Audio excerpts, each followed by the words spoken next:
I do have a morning routine. I'm actually really proud of it. It's taken a long time to kind of perfect it, but I do not wake up to an alarm. I wake up naturally.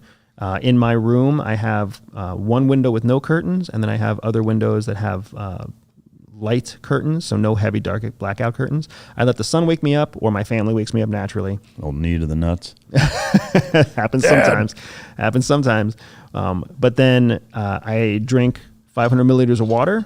First thing I consume is 500 milliliters of water. I go through 15 to 20 minutes of quiet time. So before I look at screens, before I watch TV, before I turn on the radio or put on headphones, it's just quiet time. And the reason I do that is because CIA taught me that in those first few minutes of the day, you're still indexing information from your night before, because your brain indexes when it's asleep, connects disparate ideas, solidifies memories, etc. So your best time to innovate is when you come out of that brain phase of sleep and you let your brain continue to index information.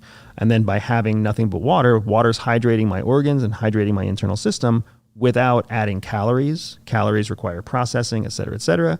So there's just tons of benefits to going through that process. And then after that first 30 minutes or so, then I'll go through eating. I eat eggs, usually egg whites, vegetables, fruits. That's what I start my day with. High fiber, high nutrition, high protein rich foods.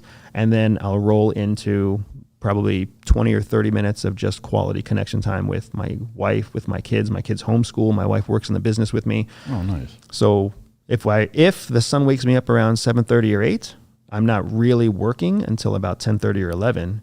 And all that first 3 hours is spent just priming my body to be really efficient from about 11 o'clock to 4 o'clock.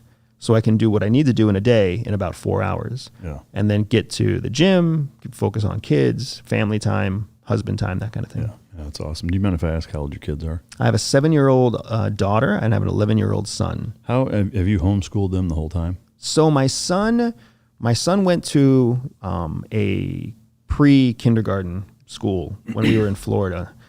Which was the same year that we had our daughter. And we put him in that school because we knew we were having a second child and we wanted to see how it would go. We were excited to put him through public school. But then it became very clear that the structure that was being presented to them, even at that young age, was structure that benefited the institution, not the child. Yeah. And that was when my wife and I were like, we got to find a better way. And we looked at Montessori schools and we looked at all sorts of shit. And at the end of the day, we were like, no one is going to invest in our kids as much as we are. So let's figure out how we do this our way. Yeah. So we homeschooled our children, just the two of us, from the time my son was about 4 up until this year. And then this year, we finally reached a level of wealth with our company that we were able to hire our own private educator. So a governess is what they're called in the UK. That sounds kinky. Talking about kids, fuck. But yeah, so now we homeschool still, but we essentially have a private teacher who does what you want and follows a curriculum that is homeschool based and homeschool tradition. Even though she herself is traditionally educated and very well educated and experienced, she's able to take all that and turn it into a homeschool curriculum that we can monitor real time in the house. That's awesome.